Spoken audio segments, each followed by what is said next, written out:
नमस्कार। आप सुन रहे हैं कहानी गोल्ड, साहित्य के खजाने से कुछ अनमोल कहानियाँ।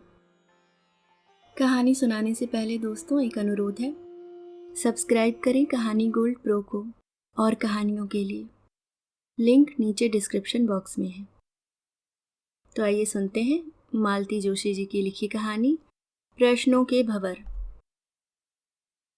ठेले पर रखे संतरे छांटते हुए एक परिचित सा स्वर कान में पड़ा और उसने हठात ऊपर देखा।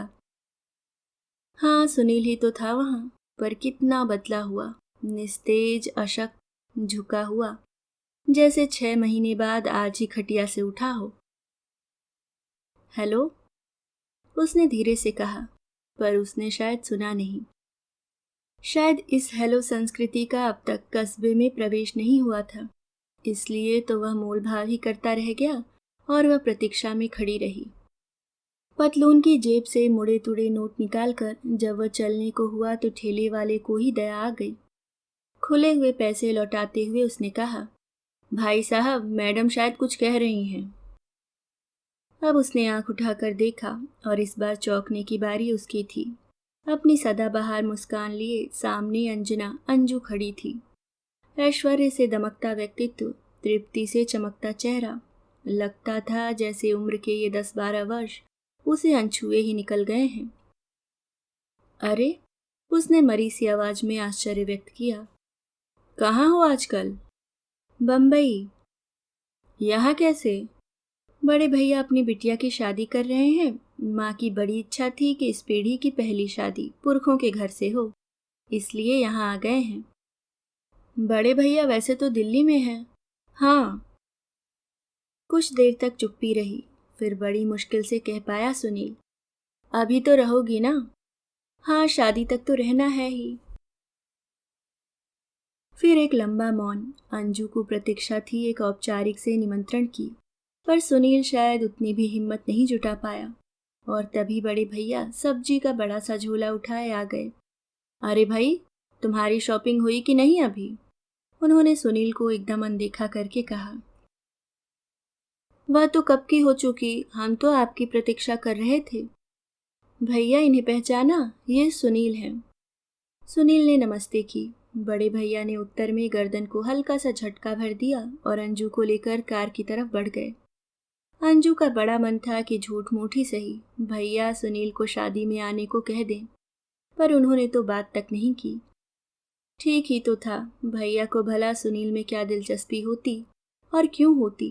उनके लिए तो वह अध्याय कब का खत्म हो चुका है।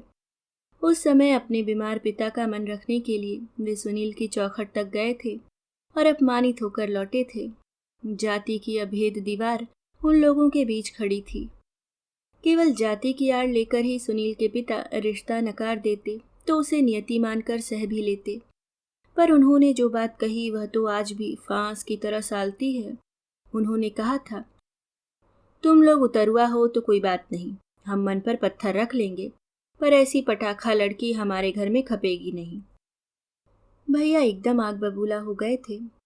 आपका लड़का है, जहां मर्जी आए वहां ब्याह कीजिए, लेकिन दूसरों की लड़कियों पर लांछन लगाने की जरूरत नहीं है। इसमें लांछन लगाने की क्या बात है? कोई मैं गलत कह रहा हूं? हमारी भी 2-2 बेटियां कॉलेज में पढ़ रही हैं, पर ऐसा तो किसी ने नहीं किया। ऐसा मतलब? जैसा अंजू ने किया था, अपने आप शादी तय कर ली थी। भैया तो जैसे उबल पड़े थे, उनका बस चलता तो वहीं हाथापाई कर बैठते। बड़ी मुश्किल से अपने मन पर उन्होंने काबू पाया। शायद मन में कहीं यह छीड़ आशा रही होगी कि आगे पीछे इसी घर में अंजू को आना है, बेकार दुश्मनी बढ़ाने से क्या फायदा। उन्हें पक्का विश्वास था कि माँ बाप किसी के भी जिंदगी भर रूठे नहीं रहते। फिर सुनील तो अकेला लड़का है, उसका दिल वे नहीं तोड़ेंगे। पर सुनील ही हिम्मत हार गया था। अंजू का परिवार जब तक कुछ सोचता समझता, सुनील के शादी का कार्ड आ पहुंचा था। ऐसे व्यक्ति के प्रति अगर भैया को वितृष्णा हो गई थी तो आश्चर्य क्या था। अंजू को यहाँ आए हफ्ता हो चला था। इस परिचित वातावरण में आते ही उसका मन 10-12 साल पीछे लौट गया था। उसे अपना टूटा हुआ सपना याद आया, पर अब उसमें इतनी टीस नहीं थी। धीरे धीरे वह कसक मिठी गई। बहुत अनजाने, बहुत धीरे धीरे उसने परिस्थिति से समझौता कर लिया था। शादी के बाद जरूर वह कुछ दिनों तक अनमनी रही, पर आलोक के संवेदनशील साहचर्य ने उसके घावों पर मरहम सा लगा दिया था। फिर सुरभि के जन्म के बाद तो उसका जैसे काया पलट हो गया था। तभी तो आज इतनी प्रकृतिस्थ होकर सुनील से बात कर सकी थी। उल्टे सुनील ही उसके सामीप्य को झेल नहीं पाया था। अपनी गृहस्थी में वह पूरी तरह रच-बस गई थी। फिर भी एक नारी सुलभ इच्छा थी सुनील का घर, उसकी पत्नी, उसके बच्चों को देखने की। इसलिए उसने सुनील से निमंत्रण की अपेक्षा की थी। वहां से निराश हो गई तो खुद ही बहाना ढूंढने लगी। नीतू की शादी के कार्ड छपकर आ गए तो उसे बहाना भी मिल गया। भैया ने उसे एक लिस्ट थमा दी थी। कार्ड्स पर सुंदर अक्षरों में मेहमानों का नाम पता उसे लिखना था। लिस्ट खूब बड़ी थी। माँ और पापा का एक भी परिचय छूट नहीं पाया था। उन लोगों के टीचर्स, प्रोफेसर्स के भी नाम थे। अंजू की सहेलियां तो शादी के बाद तितर बितर हो गई थीं, फिर भी उनके परिवारों का नाम था। लेकिन पूरी लिस्ट में सुनील का नाम कहीं नहीं था। उम्मीद भी नहीं थी। तब उसने स्वयं ही एक लिफाफे पर सुनील का नाम पता लिखा। कभी यह नाम लिखते हुए कैसा रोमांच हुआता था, पर आज वैसा कुछ नहीं हुआ। अपने इस बदलाव पर वह हैरान थी। अगर उसका मन सचमुच इतना निर्लिप्त हो गया है तो फिर सुनील के यहाँ जाने की यह ललक क्यों? सहेली के यहाँ जाने के बहाने वह अकेले ही निकल पड़ी। पिछले दिनों यह उसका नियम सा हो गया था, रोज ही किसी के यहाँ हो आती। सखियां तो सब अपनी अपनी ससुराल में थीं, पर उनकी माँ भाभियां बड़े प्रेम से मिलती। बचपन के वे दिन फिर ताजा हो जाते। सुनील का घर उसका देखा हुआ था, पर उसके आसपास इतनी इमारतें खड़ी हो गई थीं कि पल भर को वह चकरासी गई। सुनील का मकान लेकिन जरा भी नहीं बदला था। इन नए मकानों की तुलना में वह एकदम बदरंग, बदशक्ल और खस्ता हाल लग रहा था। पता नहीं क्यों उसे देखकर सुनील के बुझे बुझे से व्यक्तित्व की याद हो आई, और साथ ही आंखों में घूम गया आलोक का सांवला सुदर्शन रूप। किराए का सही, पर अपना सजा सवरा फ्लैट याद आ गया। ना, भाग्य ने उसके साथ कोई छल नहीं किया। जो लिया उससे ड्योढ़ा लौटाया है। इस विचार से उसे बड़ी शांति मिली और उसने बड़े इत्मीनान से सुनील का दरवाजा खटखटाया। बांस के जालीदार बरामदे में सुनील की माँ बैठी माला जप रही थी। वे भी इस घर की तरह ही बुढ़ा गई थी, पर कान अभी चौकन्ने थे। फौरन ही बोल उठी, कौन है? चाची, मैं हूँ अंजू। अंजू ने दरवाजा ठेलकर भीतर आते हुए कहा। अंजू कौन? अंजना, अंजना पाठक। वृद्धा ने अपनी मिचमिचाती आंखों को थोड़ा और फैलाने की कोशिश की। नए टोला वाले बद्री प्रसाद जी की तो नहीं?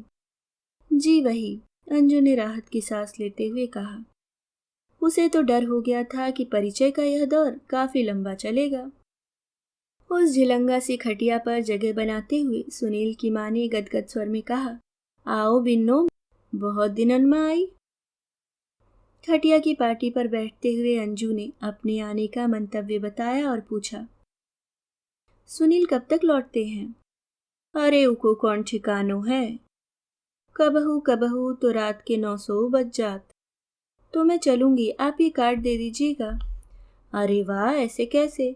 और उन्होंने भीतर की ओर मुंह करके आवाज दी, अरे सुनो, नेके कुर्सी तो डर जाओ इते। बेटिया तकलीफ में बैठी है। उन्होंने शायद अपनी बहू को आवाज दी थी। अंजू भी तो उसे ही देखने आई थी। उस सौम्य सरल रूप को देखने की बड़ी उत्सुकता थी, जो उन दिनों चर्चा का और अंजू के लिए ईर्ष्या का विषय था। पर भीतर से एक आंधी आई। अंजू के सामने एक कुर्सी दन्न से रख दी गई, इतनी जोर से कि उसके खुरों के प्रहार से छपरी में जमी धूल चारों ओर फैल गई। कुर्सी जिस गति से आई थी, लाने वाली उसी द्रुतलय में लौट रही थी कि अम्मा ने टोक दिया, पानी तो पिला जाती। दूसरे ही क्षण पानी हाजिर था। इस बार उसके छींटे अंजू के प्योर सिल्क को सराबोर कर गए। ग्लास उठाते हुए सवाल आया, और कुछ? इस और कुछ में बहुत कुछ समाहित था, पर अम्मा जी शायद उसे समझ नहीं पाई। निहोरा सा करती हुई बोली, इतने दिनन पे आई है बिटिया, नेक चाय तो पिवा दो। नहीं चाची, चलूंगी, अब बहुत देर हो रही है, घर पर सब परेशान होंगे। अरे तो अब बेहाल बनी जात है, गैस पे कौन देर लगत है। फिर अंजू चलने की मुद्रा में खड़ी ही रही तो उसी चंडी स्वरूपा ने कहा, देखो बहन, अब चाय पीकर ही जाना, नहीं तो बुढ़िया मेरे सातों पुरखों को तार कर रख देगी। बुढ़िया ने शायद सुना नहीं, अपनी ही धुन में बोली, पानी तो उसो ले आई, पर चाय कोरी मत पिवाइयो। कोरी कहें, पकवान धरे हैं सो ले आऊंगी।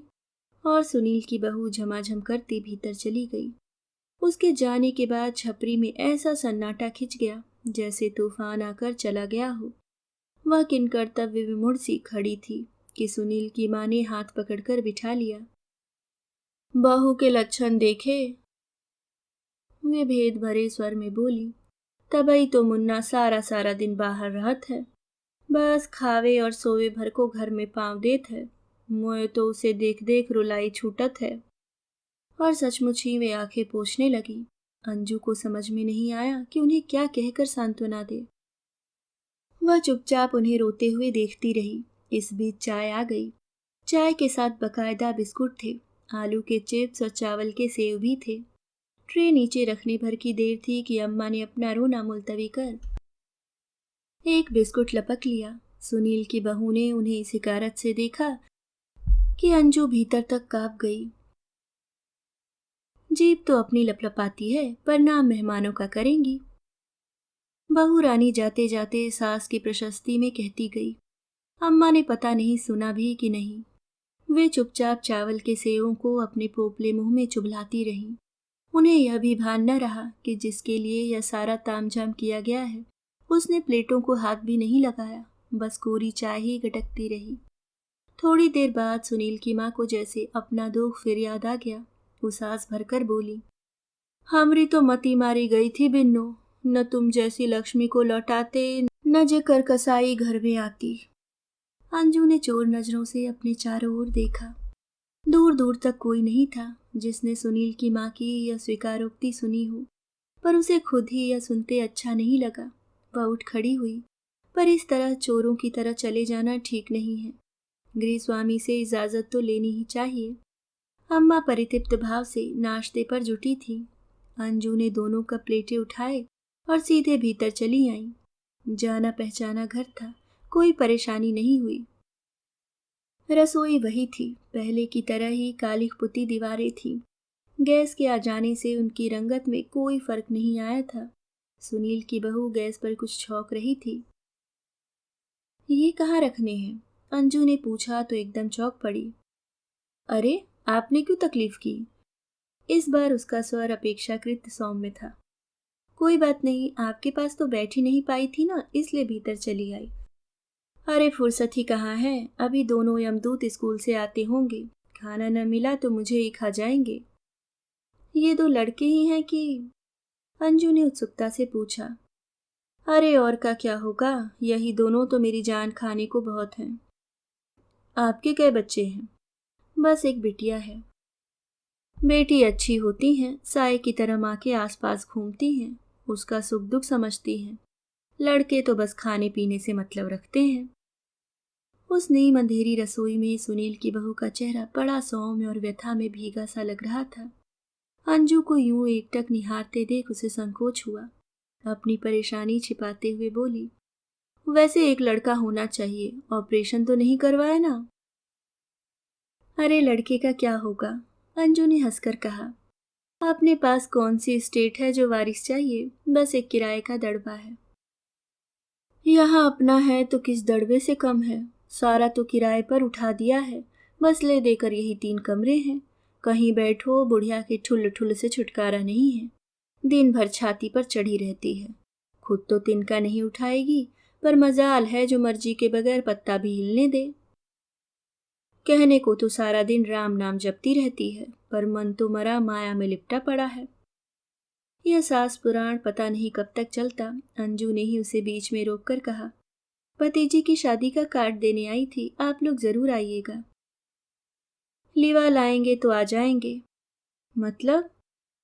वे क्या हमें कहीं साथ लिवा जाते हैं? लेकिन क्यों? हम उनके लायक जो नहीं हैं। अरे वाह, ये किसने कह दिया? सभी कहते हैं ससुर जब तक रहे यही रटते रहे। नंदे जब भी आती हैं यही सुनाती हैं। सास तो रोज ही मेरे नाम को रोती है और उनके सपूत मुंह से तो कुछ नहीं कहते पर हर बात में जता देते हैं। अंजू को उबकाई सी आने लगी। अजीब हैं ये लोग, अपनी गलती का एहसास भी करते हैं तो किस तरह। अपना सारा आक्रोश इस बेचारी पर उड़ेल कर फुर्सत पा लेते हैं। तभी तो बेचारी इतनी चिड़चिड़ी और सहिष्णु हो गई है। आखिर उसे भी तो अपना रोष कहीं उतारना होता है। उसे खुद अपने पर भी आश्चर्य हो रहा था। क्या सोचकर वह इन लोगों पर, इस घर पर जान छिड़कती रही। क्या इस वातावरण में वह एक दिन भी रह पाती। भैया ने तो 1000 बार कहा था कि अंजू माना कि लड़का बहुत ब्रिलियंट है पर इस घर का माहौल तुम्हारे लायक नहीं है, दम घुटकर रह जाएगा। पर उस समय तो वह प्रेम में अंधी हुई जा रही थी। इतनी ऊंच नीच सोचने की फुर्सत ही कहाँ थी। अच्छा अब चलूंगी, उसने एकदम कहा। छपरी में अम्मा जी तब तक सारी प्लेटें साफ कर चुकी थीं और परितृप्त भाव से बैठी थी। उनकी समाधि भंग करते हुए अंजू ने उनसे इजाजत मांगी। चल दी बिन्नो, उन्होंने कातर स्वर में कहा। एक बार फिर कैसे आइयो अंजू रानी, मुन्ना से भेंट करके जाइयो, नहीं वे बहुत पछतावे है। जी, अंजू ने कहा और फिर एक बार मुस्कुराकर पास खड़ी गृह स्वामिनी से विदा लेनी चाही। पर यह क्या, उन आंखों से तो अंगार बरस रहे थे। अंजू की मुस्कान होठों पर फ्रज होकर रह गई। क्या यह वही औरत है जो अभी अभी उससे इतनी अतरंग हो रही थी। इस समय तो उसे देखते भी डर लग रहा था। सहम कर उसने नजरें झुका ली और सड़क पर आ गई। पीछे पीछे वह भी आई। बड़ी मुश्किल से उसकी ओर देखने का साहस जुटाते हुए अंजू ने कहा, आप क्यों तकलीफ कर रही हैं, मेरा तो सब देखा हुआ है, अभी चौक से तांगा ले लूंगी। उसने जैसे सुना ही नहीं, सीधे अंजू की आंखों में देखते हुए बोली, तो तुम हो अंजू, मुझे पहले ही समझ लेना चाहिए था। इस समय उसकी आंखों से अंगार नहीं, उन्माद सा छलक रहा था। एक एक शब्द चबाते हुए बोली, अब यहाँ क्या लेने आई हो, मेरी गृहस्थी का सारा रस तो ले गई महारानी, अब यहाँ क्या रखा है। तुम्हारे तो दोनों हाथों में लड्डू है, यहाँ वहाँ सबकी चहेती बनी हुई हो, तभी तो चेहरा ऐसा गुलाब बना हुआ है। पर मेरे हिस्से क्या आया, सिर्फ इस नरक की चौकीदारी। ये किस जन्म का बैर भुनाया है तुमने, मैंने तुम्हारा क्या बिगाड़ा था, फिर क्यों मुझे इस भट्टी में झोंक दिया, क्यों मेरी जिंदगी मिट्टी कर दी, क्यों, आखिर क्यों। उसके ये कातर प्रश्न चारों ओर से प्रतिध्वनित होकर अंजू के कानों से टकराने लगे और उसे लगा जैसे शोर के इस आवर्त में वह डूब ही जाएगी। आप सुन रहे थे मालती जोशी जी की लिखी कहानी प्रश्नों के भंवर। उम्मीद करती हूँ आपको कहानी पसंद आई होगी। अगर आप चैनल पे नए हैं तो सब्सक्राइब करना ना भूलें। धन्यवाद।